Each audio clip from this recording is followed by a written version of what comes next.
Journée mondiale de la liberté de la presse, occasion pour le ministre de la Communication et Médias, Patrick Mouyaya, de dénoncer les dérapages et propos frisant l'injure de la part de certains chevaliers de la plume. 7 civils libérés des mains des ADF lors d'une opération menée en Ituri. Ces ex-otages saluent cette action militaire qui a permis de sauver leur vie. Matata Ponyo, candidat à l'élection présidentielle de 2023. Pour lui, son parti est la seule réponse au leadership de qualité dont la RDC en a besoin. Détail dans ce journal. Vous êtes nombreux à nous suivre et vous faites bien. Très heureuse de vous retrouver pour vous informer. On ouvre avec la célébration ce mardi 3 mai de la Journée mondiale de la liberté de la presse sous le thème « Le journalisme sous l'emprise du numérique ». Dans une activité organisée à Kinshasa et retransmise en direct de la RTNC, le ministre de la Communication et Médias Patrick Mouyaya dénonce les dérapages et propos frisant l'injure de la part de certains chevaliers de la plume. Cette cérémonie a connu la participation de plusieurs personnalités politiques et médiatiques, dont le président de l'UNPC Kinshasa, Jean-Marie Kassamba.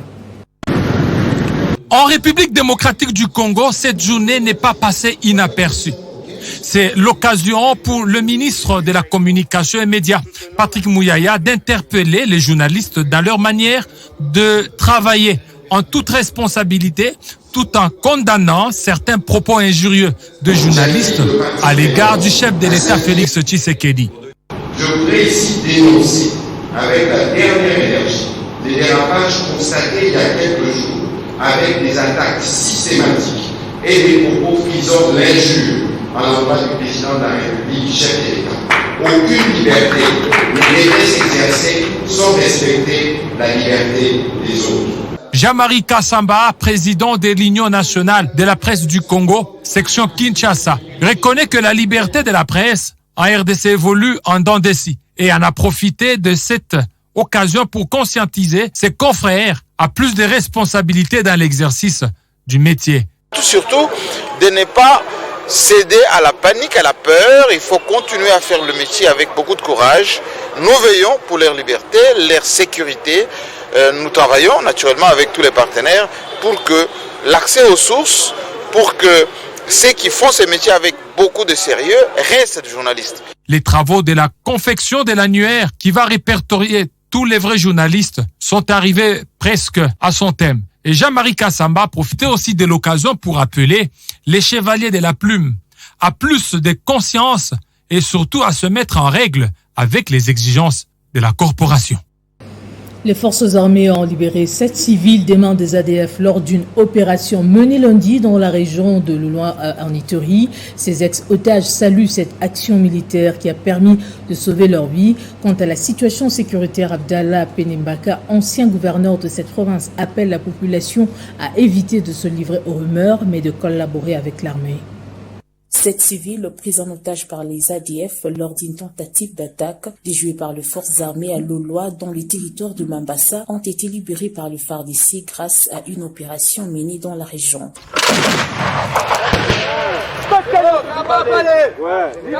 Ces ex-otages, parmi lesquels 4 enfants et 3 femmes, dont l'épouse du chef du village Kosa Kosa, félicitent l'armée pour cette énième prouesse. Avec l'intervention militaire, ils nous ont libérés avec 5 enfants. Mais mon mari est toujours en otage. Il demande de l'argent pour sa libération. Grâce aux militaires qui sont venus de Loloa, qui nous ont libérés, et nous disons merci au FARDC. Aux abois, suite à la pression subie de la part des forces armées, les ADF tentent désespérément de survivre. Les cas de cette tentative d'attaque de l'hôpital général de Loloa le dimanche 1er mai pour se ravitailler en médicaments afin de soigner leurs blessés, mais repoussés farouchement par Le président du Sénat, Modeste Bahati, plébiscité pour sa masculinité positive par le programme national pour l'équité de genre dans le monde du travail. Un diplôme d'honneur et un trophée lui ont été décernés dans son cabinet de travail par la coordonnatrice du JET. Il s'agit d'un programme du ministère de l'Emploi, Travail et Prévoyance sociale, créé il y a 10 ans alors que Modeste Batulukebo était ministre de l'Emploi, Travail et Prévoyance sociale pour lutter contre toute forme de discrimination de la femme dans les milieux de travail en République démocratique du Congo. La coordonnatrice de cette structure de l'État congolais justifie le choix porté sur Modeste Batulukebo par son combat politique à promouvoir la femme en des postes de responsabilité. Nous sommes venus remercier l'honorable président Bahati pour tout ce qu'il a fait pour nous. En les remerciant, nous devons laisser des signes. Nous lui avons donné les diplômes d'honneur d'art qui symbolise sa masculinité positive.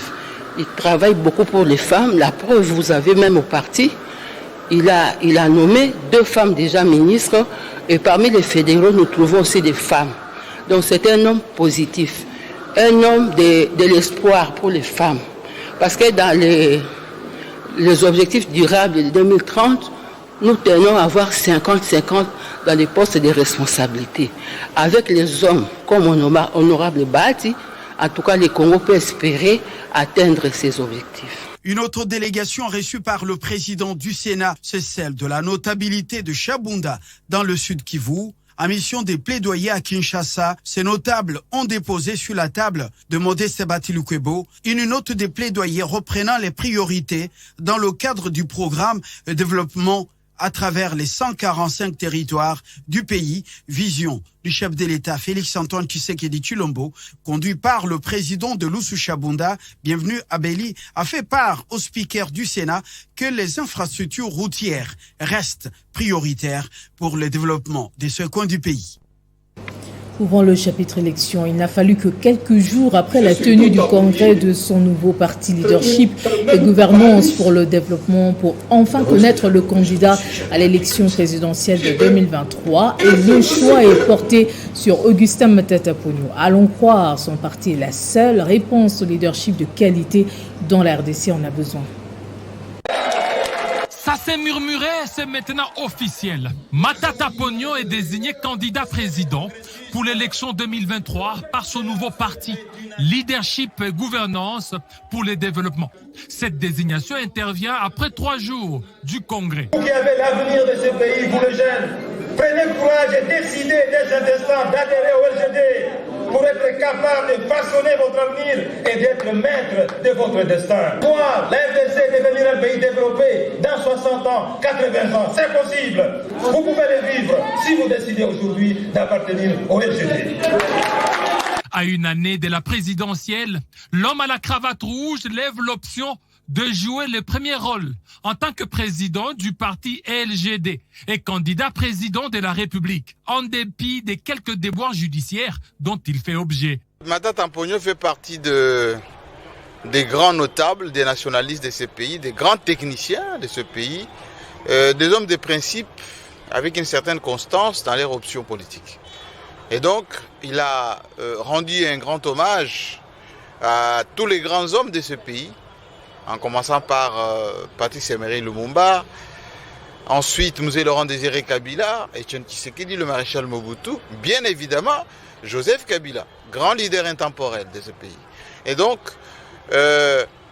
non seulement pendant qu'il était Premier ministre, il a donné à ce pays ses lettres de noblesse, aujourd'hui, il s'élance en politique avec un parti politique organisé. Selon Matata Ponyo, LGD veut produire un nouveau type de leader pour la société congolaise afin de restituer à la RDC et à l'Afrique sa grandeur et sa dignité. Aucun pays ne peut se développer sans un leadership fort et une gouvernance de qualité. Voilà qui a poussé le sénateur Matata Ponyo à créer le LGD, parti politique pour le changement. Pour Mapon, son parti se présente déjà comme étant une école politique d'excellence, promotrice des énergies nouvelles et des intelligences révolutionnaires dont la RDC a besoin. Au Tanganyika, la présentation des projets de société par les candidats gouverneurs a été lancée. Alex Kabinda, candidat indépendant à la tête de la province, a répondu à cet exercice électoral à l'issue duquel il sollicite le vote des députés provinciaux. Ensemble, élevons le Tanganyika, La phrase fétiche de Alex Kabinda Ngoy, candidat gouverneur de province. Pour la présentation de son projet de société aux élus de la province, nul n'a été question pour lui d'épuiser la matière dans le texte. Il s'est apaisanti sur la maîtrise de la province dont il a fait preuve à travers une présentation libre des réalités de toute la population locale, réalité qu'il a lui-même vécue, car natif et résident du Tanganyika. Le Tanganyika a 1300 km de route nationale. J'ai fait plusieurs fois avec un confrère le voyage de Lubumbashi à Kalemi en passant par Puerto. En passant par Puerto, nous faisons la route jusqu'à ce que, une fois, nous avions échoué à Kambu, la nuit. Cette route, nous l'avons fréquentée plusieurs fois. La route nationale, au niveau du bureau des cités, n'existe plus. Il faut passer par Katanga Kivu, alors que Lutimba était là. Soucieux de voir cette province redorer son image et restaurer son prestige à ses jours dans les oubliettes, Alex Kabinda Ngoy tient centré son action sur la convergence de l'intelligence locale et considérer le développement du Tanganyika comme dénominateur commun pour toutes les couches de la population, dont l'émanation est la province. Nous sommes convaincus de la passion que vous avez pour la province, et cette passion va l'emporter sur les divergences politiques. Les divergences politiques ne manquent pas. Les frictions ne manquent pas. Nous croyons que c'est l'intérêt de la province qui compte pour vous. À l'issue de sa présentation détaillée qui a éclairé la lanterne des députés provinciaux, Alex Kabinda a été exempté de toute question par les élus du peuple et remis entre les mains de la population qui ne cesse de nourrir l'espoir de le voir prendre les commandes de l'exécutif provincial. Dans la joie et la satisfaction, différentes couches de la population venues à son soutien lui ont imposé une marche à pied, lui et son vice-gouverneur, sur une distance. Au Congo central, pour avoir refusé de désister au profit du candidat de l'Union sacrée pour la nation, le député provincial et candidat gouverneur Antoine Wilfred Dimelo est exclu de son parti politique, l'FDCA, de Modeste Bahati. Il était devant la presse pour éclairer l'opinion sur sa position. C'est le mausolée de Fémoanda Vital, premier gouverneur de la province du Congo central, que choisit Antoine Wilfred Dimelo di Lukombo, candidat à l'élection du gouverneur prévue pour ce 6 mai 2022 pour tenir son point de presse. C'est le tout premier gouverneur de notre province. Et les gens connaissent comment il a géré la province. C'est tout à fait normal pour moi, qui aspire à devenir gouverneur, que je m'inspire de ce qu'il a été. Et c'est très important. Parce que dans la vie, il faut avoir des références, des repères. Au sujet de son exclusion de son parti politique AFDCA pour refus de retirer sa candidature au profit du candidat proposé par l'Union sacrée, il soutient devant les journalistes qu'il n'a de compte à rendre qu'à la seule population qu'il a mandatée à l'Assemblée provinciale comme député.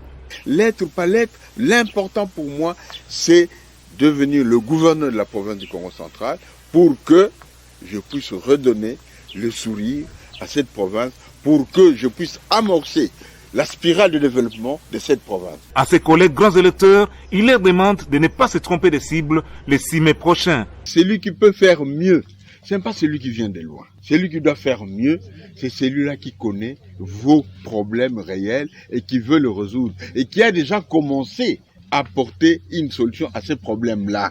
Avant ce face-à-face avec la presse, le lit de Madimba a visité le mausolée de Fémoanda Vital, premier gouverneur du Congo central au village Kwakwa, une agglomération située à 45 km de la ville de Matadi. Restons à l'Union sacrée de la nation, où le candidat Hubert Kindanda du Maniema sollicite la conjugaison d'efforts entre lui et les élus provinciaux pour bien résoudre les problèmes que traverse cette province, dit-il. Il a dit ce mardi lors de son discours de campagne présenté devant la plénière. La campagne électorale pour l'élection d'un nouveau gouverneur et son vice pour la province du Maniema a atteint les moments ambiants au sein de l'Assemblée provinciale du Maniema. À ce deuxième jour de la campagne électorale, 3 candidats y étaient conviés à présenter leur discours de campagne devant les élus provinciaux. Parmi eux, Kindanda Kishabongo Radjabou Iber avec son colissier Choumaya Fali Bernard, ticket désigné par l'Union sacrée de la nation, qui était au rendez-vous, accompagné par une foule immense de la population du Maniema. Le ticket de l'Union sacrée a parcouru plus de 5 km à pied dans les grandes artères de la ville de Kindu avant d'atteindre l'hémicycle provincial du Maniema. Sur place et pendant près de 45 minutes, Hubert Kindanda Kishabongo a présenté son discours de campagne avant d'être soumis au jet de questions-réponses de la part de la représentation provinciale. À son tour, le candidat de l'Union sacrée de la nation a demandé plutôt aux élus provinciaux de conjuguer dans l'ensemble les efforts pour qu'ils répondent positivement aux problèmes qui gangrènent la province du Maniema. Honorables députés et membres du bureau, honorables députés, la conjonction des efforts par vous et nous qui avons l'avantage de connaître l'état des lieux plus ou moins exhaustif et détaillé de notre province devra donc être diligenté au mieux des intérêts de tous. Au bout des 2 heures lui accordées par le bureau de l'organe délibérant, les tickets de l'Union sacrée s'est dit satisfait d'avoir convaincu les élus provinciaux afin d'avoir leur vote. La dynamique pour une sortie de crise juge non consensuelle la proposition de loi électorale déclarée recevable lundi à l'Assemblée nationale. DISOC réitère son soutien en faveur du consensus entre les parties prenantes. En République démocratique du Congo, le débat sur l'adoption de la loi électorale divise. D'un côté, la majorité parlementaire veut accélérer les choses pour éviter le retard. De l'autre côté, l'opposition exige un consensus avant l'adoption de la loi électorale. C'est le cas de la dynamique pour une sortie des crises d'Eli Sangabonganga qui soutient le consensus avant le débat général sur la loi électorale. La DISO constate avec un profond regret que la proposition de loi tant décriée, modifiée et complétant la loi électorale en vigueur, a été initiée par un groupe de 13 personnes dont certaines ne sont pas revêtues de la qualité de parlementaires. La DISOC s'interroge d'une part. Pourquoi la proposition de loi, pompeusement baptisée loi Lokondo de Rez Mémoire, n'a pas été endossée par un député du fameux groupe de 13 suite au décès de notre regretté compatriote? D'autre part, comment les citoyens Mbosso peut-il permettre à des non-députés de siéger et de défendre en souffleur devant la plénière de l'Assemblée nationale cette modification putative? L'initiative de modification de la loi électorale en vigueur aurait dû émaner du gouvernement. Cette modification n'ayant été initiée ni par un député, ni par un sénateur, la DISOC alerte d'ores et déjà la Cour constitutionnelle. La DISOC soutient les sit-ins inarrêtables du vendredi 6 mai 2022 devant le palais du peuple et invite l'ensemble du peuple congolais à y participer massivement. Avec un temps ferme, le coordonnateur de la DISOC, Eli Sangabonganga, invite tous les Congolais à rester vigilants. Changement de chapitre, le vice-premier ministre de l'Intérieur a participé à la table ronde sur la paix intercommunautaire entre Kassain et Katangé. Sur place, Daniel Asselo a sensibilisé les communautés à cultiver la paix et le vivre ensemble pour éviter des tensions inutiles. Sous l'instruction du chef de l'État, Félix-Antoine Tshisekedi Tshilombo, le vice-premier ministre, ministre de l'Intérieur, Daniel Asselo, a participé brillamment à la table ronde intercommunautaire ouverte à Lubumbashi par le premier ministre Sama Lukonde. Ces assises qui ont connu la participation de 2 provinces, le Kasaï et le Katanga, sous les vivre ensemble et la paix. Occasion faisant les larrons pour le vice-premier ministre, ministre de l'Intérieur, Daniel Asselo va se rendre à Likasi jusqu'à Kambové où il a lancé un message sur la nécessité de la paix et surtout la lutte contre les barrières illégales.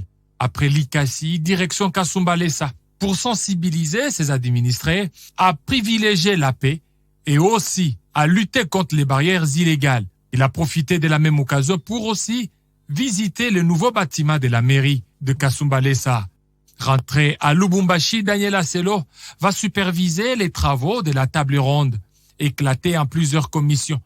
Et à l'arrivée du chef de l'État, Félix Tshisekedi, Daniel Asselo va se rendre à l'aéroport international de Luano pour l'accueillir et lui rendre ses civilités. Aux côtés du chef de l'État, sans repos, Daniel Asselo va recevoir toutes les couches sociales, les gouverneurs des provinces et tant d'autres pour parler des vrais problèmes qui minent les 2 provinces. De son côté, le président du Conseil national de la jeunesse congolaise, William Mukambila, a tenu un point de presse de restitution à Kinshasa ce 3 mai. Ceci a porté sur l'audience accordée par le chef de l'État à Lubumbashi sur la cohabitation pacifique entre les Katangais et les Kassaïens justement. Durant son séjour à Lubumbashi, le chef de l'État, Félix Tshisekedi, a accordé une audience à la délégation des jeunes leaders des communautés Grand Katanga et Grand Kasaï, conduite par William Mukambila, président du Conseil national de la jeunesse.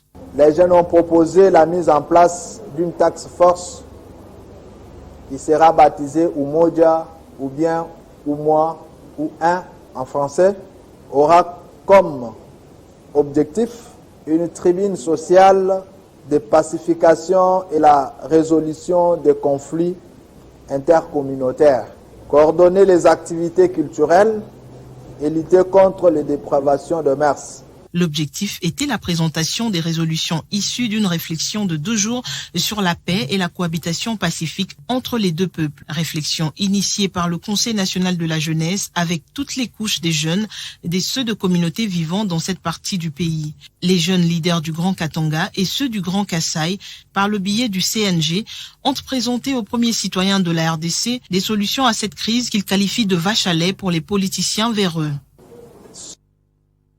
Et dans le cadre du mécanisme de financement du Fonds pour la consolidation de la paix, le ministre du Plan a plaidé pour l'augmentation de l'enveloppe destinée à la RDC lors de sa participation à l'Assemblée générale de l'Organisation des Nations Unies. Objectif, permettre au pays de faire face à la crise liée aux conflits armés dans l'Est.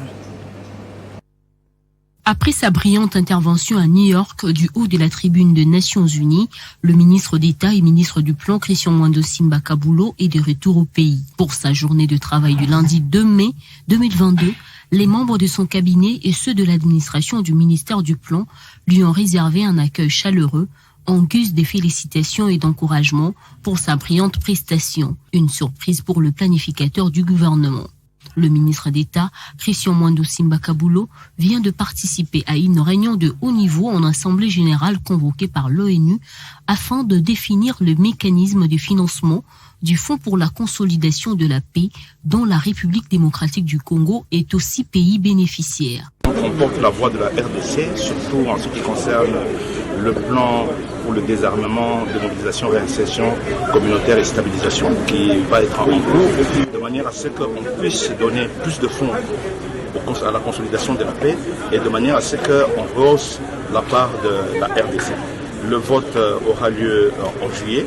Nous avons fait le plaidoyer et le plaidoyer a été très bien reçu et notre voix a été entendue. Les ministres d'État, ministre du Plan Christian Mwando, a donc fait entendre la voix de la RDC à ce grand rendez-vous qui tombe à pic en ce moment où le président de la République, Félix Antoine Tshisekedi, s'investit pour la pacification du territoire national. Cybersécurité dans ce journal spécialisé en architecture des réseaux informatiques. Octopus Data veut apporter son coup de pouce à la présidence de la RDC gérée par le Congolais Frédéric Massiala. Cette société de droit belge a dépêché une délégation d'architectes congolais venus de l'étranger pour aider le pays avec les différents services. Tout est parti du souci d'assurer la protection et l'intégrité des données informatiques de la présidence de la RDC, gérée jusqu'ici en Europe. Avec observation externe de mes partenaires d'Octopus Data, ils se sont liés pour voir et ils ont observé de l'externe les failles même du site internet de la présidence de la République. De ce fait, il y a déjà un sacré bout de temps que le site de la présidence connaît une cyberattaque. Donc, on sous-entend que cette cyberattaque a été lancée depuis les pays internationaux, donc on voit bien l'Europe. Et on comprend bien que le site internet de la présidence est géré en Europe. De ce fait, qui pose problème de sécurité. Octopus Data, société des droits belges, gérée par le Congolais Frédéric Massiala, propose alors ses services en architecture des réseaux informatiques et stratégie digitale. Une armada d'architectes informatiques internationaux, mais congolais, qui portent haut le flambeau du pays et pour venir donner des solutions dans la République démocratique du Congo pour les problèmes qui s'y posent sur la cybersécurité. Déjà, il faudrait mettre en place une architecture informatique en hauteur, s'armer des matériaux informatiques, techniques, qui est demandé, appeler les experts de la cybersécurité et les architectes informatiques, venir faire un constat d'abord de la situation actuelle et puis comment améliorer et mettre en place ce système pour qu'il y ait une solution facile et la RDC, je vous dis, gravira l'échelon. Le centre d'excellence de Makala, récemment réhabilité et équipé par l'organisation internationale IPAS, a reçu ce mardi la visite d'une équipe de l'ambassade de Suède en RDC. Celle-ci est venue faire le constat de l'amélioration des conditions de prise en charge des femmes, notamment celles victimes des violences sexuelles. C'est une visite qui s'inscrit dans les cadres de la promotion des droits de la femme, notamment ceux de la santé sexuelle et reproductive. L'équipe de l'ambassade de Suède en République démocratique du Congo s'est rendu compte de l'amélioration des conditions de prise en charge des femmes pour les soins complets d'avortement et des victimes des violences sexuelles. Ce centre d'excellence a connu une peau neuve grâce à l'appui de l'organisation internationale IPAS. Un constat satisfaisant pour les envoyés de l'ambassade de la Suède. Donc pour nous de la Suède, c'est une chose très importante parce qu'on est là, on travaille beaucoup pour l'égalité de la femme entre les gens. C'est vraiment maintenant très progressif et c'est un bon modèle pour d'autres pays dans l'Afrique. L'organisation internationale IPAS a dit toute sa gratitude, pays exemple dont l'apport des femmes n'est plus à démontrer. La RDC, c'est plus de 50% de femmes. Et donc si nous prenons en considération cette grande portion de notre population, nous pouvons développer le pays. Et donc nous voudrions remercier l'ambassade de Suède et tout le peuple suédois pour le soutien qu'ils apportent au peuple congolais à travers IPAS. Et surtout pour la promotion des droits de la femme. Pour les médecins-chefs des zones, l'intervention de l'ONG IPAS dans la réhabilitation de ces centres a permis de lutter efficacement contre la morbide mortalité maternelle due aux avortements clandestins. Les avancées sont vraiment très significatives parce que nous avons d'abord une infrastructure qui respecte la confidentialité. D'autres avancées, c'est en rapport avec la réduction de la mortalité. La dynamique Séraphine Kiloubou a rassemblé tous ses membres dans une conférence débat en son siège national situé à Massina pour, dit-elle, renforcer l'esprit et l'amour de la patrie. Les orateurs ont sensibilisé sur le patriotisme et l'entrepreneuriat. Pour que le Congo soit reconstruit, le président Félix Antoine Tshisekedi, c'est un homme d'épée, n'est-ce pas ça? La dynamique Séraphine Kiloubou vient de se démarquer des autres. Changement des narratifs, Congo il faut Ebonga, un thème choisi par la DSK qui a réuni dimanche dernier tous ses membres au sein de son siège national dans la municipalité de Massina. Dans son intervention, l'honorable Simon Moulamba est intervenu sur le patriotisme, l'amour du pays, gage du vrai changement intégral. Puisque quand on aime son pays, on doit les défendre jusqu'au sacrifice suprême. On doit respecter les institutions du pays. Je peux ou ne pas aimer les choses de l'État. Mais puisqu'il est une institution, je dois les respecter. Un patriote ne peut pas piller son bien. C'est pourquoi, vous voyez aujourd'hui, nous avons des difficultés. Vous devez respecter le bien du pays. Le second intervenant a martelé sur entreprendre pour une économie des réussites des jeunes face aux enjeux de l'heure.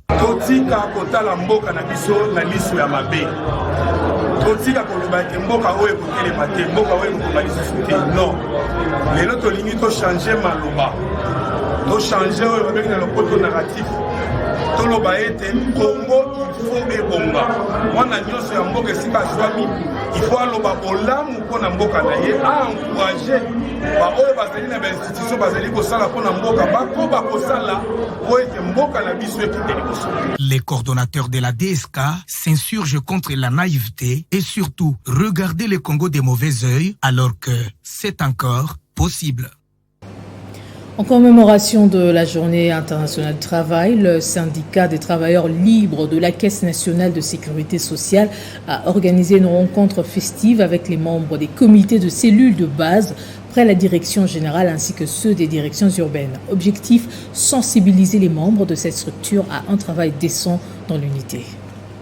En marge de la célébration de la Journée internationale du travail, les membres du syndicat des travailleurs libres, STL en sigle, ont fait vibrer Bernicia Auberge avec plus de 500 syndicalistes qui ont pris d'assaut cette salle événementielle. Placée sous les thèmes « Le travail décent pour une caisse de sécurité sociale, toujours prospère », les membres de cette structure ont été exhortés à l'unité qui est l'élément essentiel pour surmonter les obstacles. Nous devons donc être fiers d'appartenir à cette grande famille unie et prospère.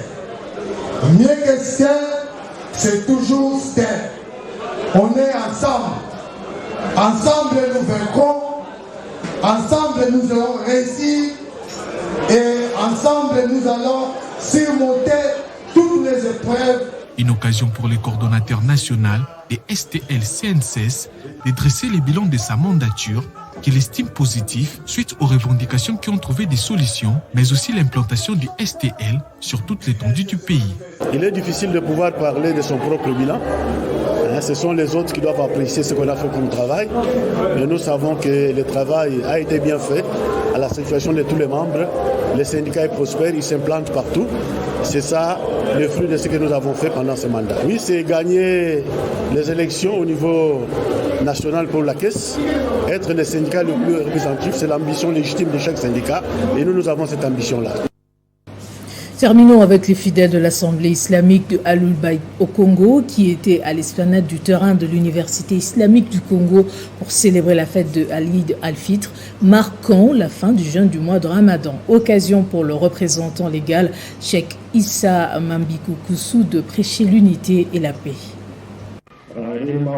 Les fidèles musulmans de la République démocratique du Congo, à l'image de leurs corélégionnaires, ont célébré ce mardi l'Aïd al-Fitr, la fête marquant la fin du jeûne du mois de Ramadan. Le représentant légal de l'Assemblée islamique des Al-Bayt au Congo, AIAC en sigle, Moïlana Cheikh Issa Mbaki Koussou, a dirigé la prière au sein de l'esplanade du terrain de l'Université islamique du Congo.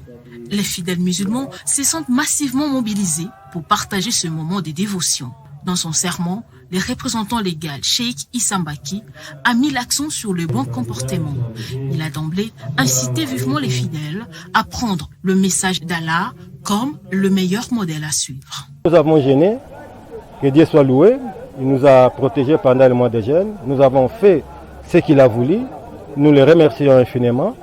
Et enfin, nous sommes arrivés au dernier jour. C'est une fête pour nous.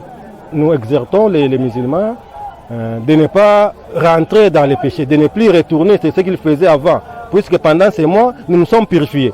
Il a fait savoir que les musulmans doivent porter une attention toute particulière à ce qui a trait aux valeurs morales et doivent lui accorder une importance toute particulière, car il représente les signes de son bonheur et sa réussite ici-bas. Place au rappel des titres. 3 mai, journée mondiale de la liberté de la presse. Occasion pour le ministre de la Communication et Médias, Patrick Muyaya, de dénoncer les dérapages et propos frisant l'injure de la part de certains chevaliers de la plume. 7 civils libérés des mains des ADF lors d'une opération menée en Ituri. Ces ex-otages saluent cette action militaire qui a permis de sauver leur vie.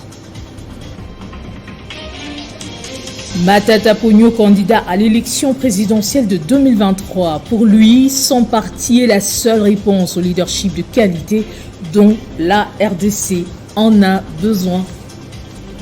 Voilà qui met fin à ce journal. Merci de votre attention exigeante. Excellente suite de nos programmes.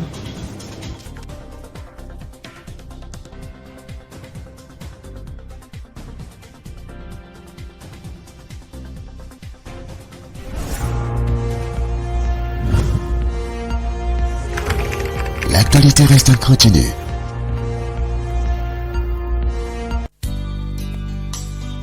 Les familles Massamba, Azimba et Niamololo ont les profonds regrets d'annoncer aux amis et connaissances la mort de leur épouse, fille, sœur et nièce, Madame Benita Azimba Massamba, épouse de Monsieur Philippe Massamba, décès survenu le samedi 16 avril 2022 des suites d'une courte maladie à Mwanda.